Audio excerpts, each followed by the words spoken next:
COVID-19 crisis or whatnot. How did that Pandemic. affect you or whatnot? Like I said, I graduated in 2020, so like I said, we were COVID class. It was a very scary time because it was like, wow, you finally finished nursing school, but you finished nursing school in a pandemic. But it really tested your eagerness and your real will. Did you really want to become a nurse? Because there was no greater time for you to pursue your calling than during a worldwide crisis, healthcare crisis at that. So did you now I think I had asked you that earlier about people passing or whatnot. The COVID-19 crisis. Do you see any crazy things going on with the COVID-19? So I know when they were showing it on TV or whatnot, they were showing, I think it was New York or California, all these bodies that they was like, they had down in the basement, and some of these bodies are still breathing or whatnot. I didn't see no dead bodies breathing, but I think the craziest thing to me was how it was so infectious in the long-term care facilities. Like, whole wings of people were just catching COVID. Like, it was just rampant. Like, they would have agency or outside care providers that would come in, and that's mostly how it would get spread, working at different agencies, working at different facilities, going around and around.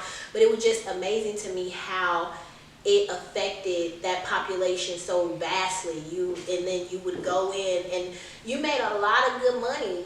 We were cleaning up. They were paying you $40-50 an hour, but it came with a risk. You had to cover yourself up from head to toe, hot, wearing face shields, wearing goggles, N95 masks. It was just a lot, but I mean, You got through it. we did. Man. So what would you tell the youth about your field and everything, and how rough it is, and all the ins and outs for somebody that want to get into this field, and how important it is to be, in that field or whatnot? As far as young people wanting to get into the medical field, I promote it at the most. I will not say it is not for the faint of heart. It's not easy, but we need you. You are needed. Like I was saying earlier, we don't have enough healthcare advocates that look like us, enough people that are there representing us and listening to us. So if nursing, becoming a physician, whatever, dentist, podiatrist, whatever your forte is, whatever it is that you want to do, I say pursue it at all costs and don't give up on your dream, because we need y'all.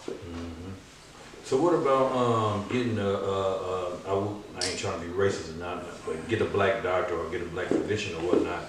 How important is that to have a black doctor if you're black sometimes? Okay, so I'm not going to say all providers outside of the African American race are bad. There are a vast majority of them that they don't listen to us. We are not their first priority when it comes to care. I will say that. But there are some good ones. There's bad and good in every scenario in life. But in my personal opinion, and it's just my personal opinion, I would say, if at all possible, find you a healthcare provider that looks like you, that can relate to you, that can understand you and the things that you might be going through. Cool. So is there anything else that you want to lay out on the table today? The floor is yours. Well, I mean, basically, like I was saying earlier, as far as, advocating for yourself, I know that they tell you not to Google your symptoms and go on WebMD and things like that, but there are some reputable online medical websites. I know medlineplus.gov. If you have symptoms, the CDC, anything like that, you can go to these websites and look up, symptoms, or get medical information, because sometimes you do have to do your own research so that you can bring to the doctor. You can't just show up and say, I heard here, or I heard, you have to lay it all out and paint a picture for them sometimes so they can understand what you're going through, because sometimes they just don't get it. So how important is a second opinion sometimes? When you first, you go to the doctor, you get checked up, you get diagnosed with something, how important it is to go get a second opinion? Okay, so I'm gonna take that question and put it to the current healthcare disparity that's facing African American women as far as the maternity rate. The maternity rate for African American women is, I think it's 2 or 3 times higher than our Caucasian and other race, our counterparts. So it's just simply because there's no other reason. There's nothing different about us. There's nothing, wrong with us that makes us more likely to die during and after childbirth. Then they're not listening. So if me personally, I had my second daughter in 2019. I had a nurse midwife. I told my nurse midwife, I was about almost 42 weeks pregnant. I went into her, I told her, I think I'm leaking amniotic fluid. They told me, oh, you're just excited. You're just ready to have the baby, things of that nature. Like, I don't know my body. I told her that's fine.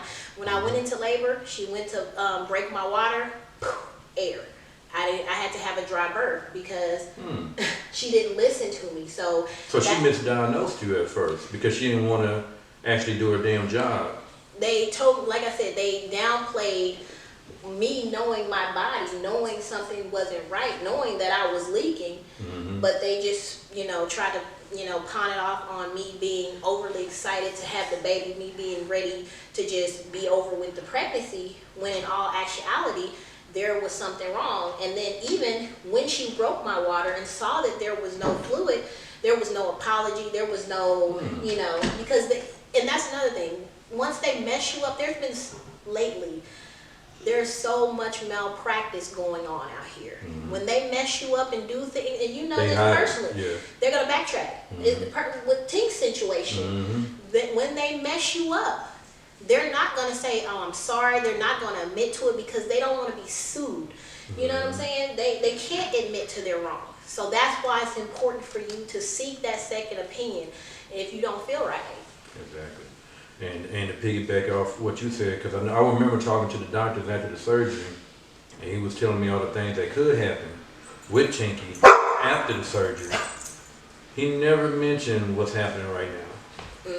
I mean, I understand this, it's kind of like an experiment when you dealing with the brain and you having surgery, they're taking stuff out, they patch you back up, nobody knows what's going to happen. But he said a lot of things, but he sure didn't say what's going on right now. And years later.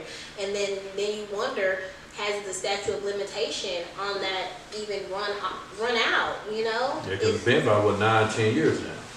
And it's such a fragile situation. You put your trust in these people. You put your life in these people's hands. And sometimes it's not a good gamble, You get the short end of the stick. You get the short end of the stick, for real. Man. So how far are you gonna go up on the ladder when it comes to the healthcare field? How far are you gonna go with it?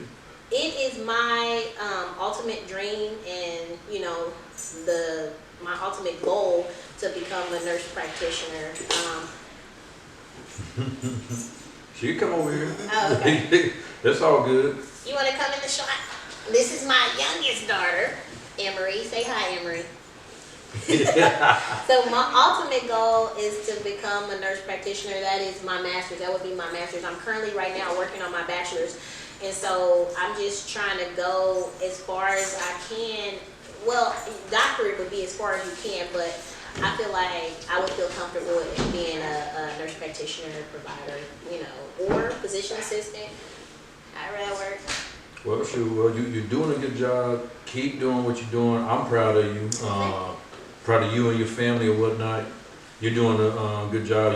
Even though I'm older than you, you still an inspiration because you're holding it together. You done moved out of town. You done restarted your life. You rebooted it. That's what I call it. It's like unplugging and plugging it back in. You rebooted your life. You ended up over here and look like you're following God's plan.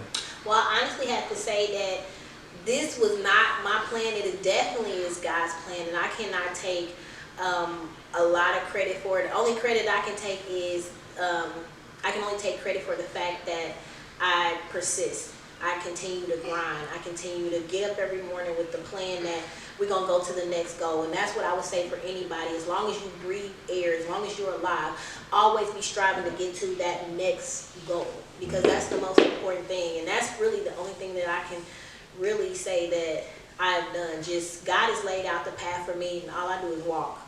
That's what's up. That's some great advice.